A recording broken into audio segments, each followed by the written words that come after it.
ভারত বনাম ইংল্যান্ড আরেকটি ক্লাসিক। বাজবলের কাছে আবার হার ভারতীয় দলে। কিভাবে ৩৭১ রানের লিডও যথেষ্ট হলো না? চলুন দেখে নিই হেডিংলি টেস্টের নাটকীয় সব মুহূর্ত।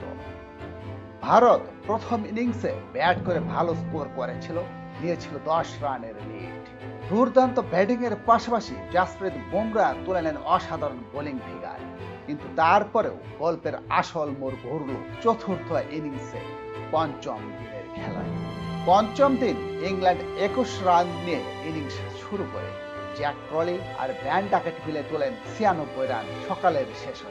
বিনা উইকেটে ১১৭ রান নিয়ে লাঞ্চে যায় ইংল্যান্ড।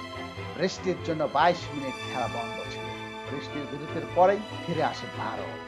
রশিদ কৃষ্ণ আউট করেন ক্রলি ও পোপকে। ডাকেট খেলেন দুর্দান্ত এক ইনিংস ১৪৯ রান। শার্দুল ঠাকুর এক ওভারে তুলে নেন ২ উইকেট। ম্যাচ হয়ে ওঠে উত্তেজনাপূর্ণ। শেষ সেশনে ইংল্যান্ড এগিয়ে যেতে থাকে। জাদেজা আউট করেন ব্যান স্টোকসকে। আবারও জেগে ওঠে ভারতের আশা। কিন্তু রুটের ৫৩ নট আউট এবং জেমস স্মিথ ৪৪ নট আউট মিলে করেন অপরাজিত ৭১ রানের জুটি। ৫ উইকেটে ম্যাচ জিতে নেয় ইংল্যান্ড।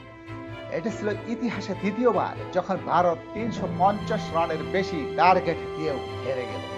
আগের বারও হেরেছিল ইংল্যান্ডের কাছেই ২০২২ সালে বার্মিংহামে।